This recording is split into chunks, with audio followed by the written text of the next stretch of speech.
Hi Aquarius, and welcome to your October 2023 horoscope. October is eclipse season, so it's a wonderful time for some learning and some growth. It might be intense because sometimes learning is not easy, so just keep that in mind.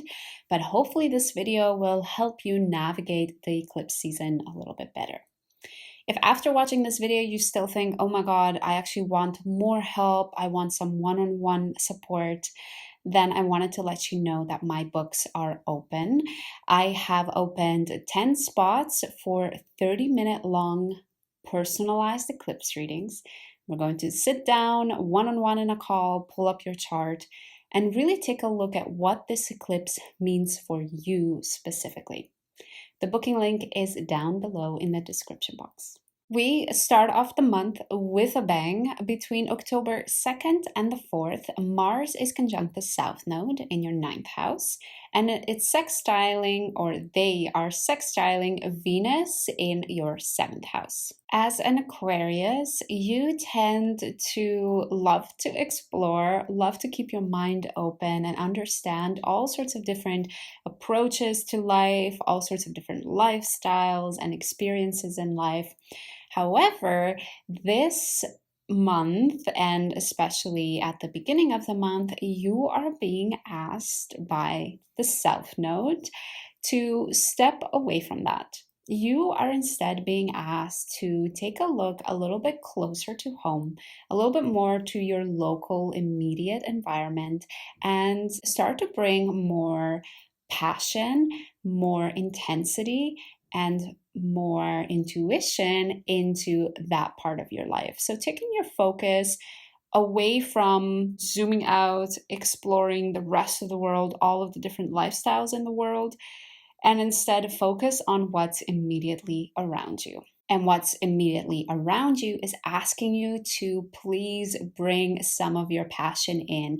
As an Aquarius, you tend to be pretty on the fence most of the time, not voicing your opinion.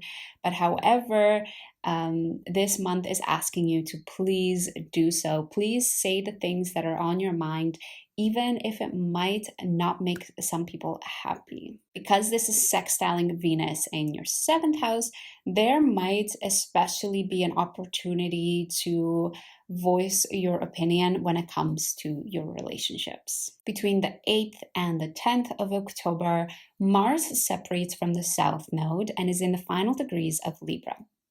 While it is there, it squares Pluto in your 12th house. And during this 2 to 3 day period, we also have Venus leaving your 7th house finally and entering your 8th house.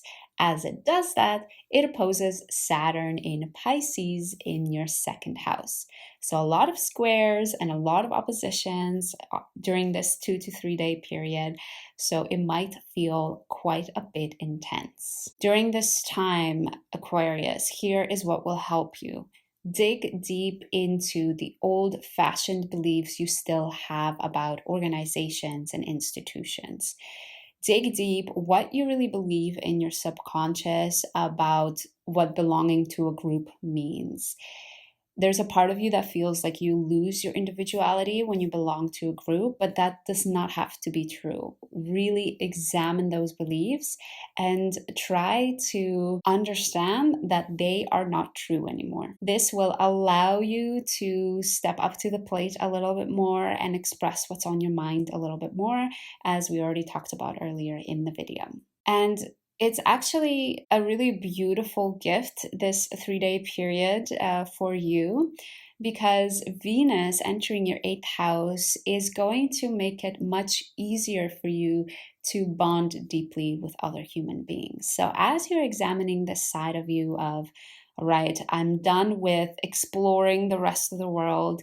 I'm done with believing that belonging to a group means something bad about me. And at the same time, Venus is saying, amazing, let's go. Here is all this beautiful, easy energy, allowing you to deeply get to understand another human being, to really deeply connect with another human being. Moving along a couple of days later, on the 14th of October, we have the solar eclipse in Libra. One thing to keep in mind, if you haven't been doing the work in the beginning of the month, then the solar eclipse is going to be really intense for you. So there's no avoiding it. Whether you face it earlier or later, it's up to you. So during the solar eclipse, you have the Sun, the Moon, Mercury, Mars, and the South Node in Libra in your ninth house. And the themes during the solar eclipse are pretty much the same as the beginning part of the month, because the aspects are pretty much the same as the beginning part of the month. The solar eclipse is loosely squaring Pluto in your 12th, and it's loosely trining Saturn in your second house. The same themes abound. You are wrestling with an inner part of you that wants to remain neutral, that does not want to be associated with an organization or an institution. But at the same time, Saturn and Venus are asking you, no, please, stop being independent and start being more comfortable with connecting with other human beings and being reliant on other human beings. Saturn in the second house is going to make it a little bit more difficult for you to really be independent, to really stand in your own confidence. Perhaps one of the ways it could be by you losing some money, by making it a bit harder for you to make ends meet, so to speak, and you might have to rely on others through finances, through a very practical thing like finances. After the solar eclipse, things start to get a little bit easier. This is because all of the planets start to move away from the South Node and slowly start entering Scorpio. On the 21st, the Sun is in the final degrees of Libra and starts to square Pluto in your 12th house. Even though we have this square going on, I do not think this day will be super intense. First of all, the Sun moves quite fast, so the square is not going to last very long. But second of all, we have a beautiful aspect between Venus and Jupiter at the same time. And if you have done the hard work previously, leading up to the 21st, I do feel like this day would allow you to get a beautiful reward for all of your hard work. So Venus in your 8th house is trining Jupiter in your 4th house. Your reward might come through a beautiful moment of connection with another human being. And this might bring you finally the confidence, the security, the warmth and foundation that you've been waiting for all along. Just a couple of days later, on the 23rd, the Sun leaves Libra and enters Scorpio. As it does that, it is trining Saturn in your second house. So the second part of the month for you Aquarius is actually shifting a little bit more from an internal first half of the month into a more external second part of the month, where what you're doing is a little bit more out there and visible to the rest of the world. This is because the planets are slowly starting to shift from your 9th house into your 10th house. The 10th house is a very public house. In the first half of the month, you really questioned why you're not taking care of your close relationships, but instead are zooming out, focusing on humanity, focusing on solving all these big problems and being understanding of all types of lifestyles. And instead, you learned in the first half of the month to focus on your close relationships and really allow yourself to get intimate and to connect with those immediate people around you.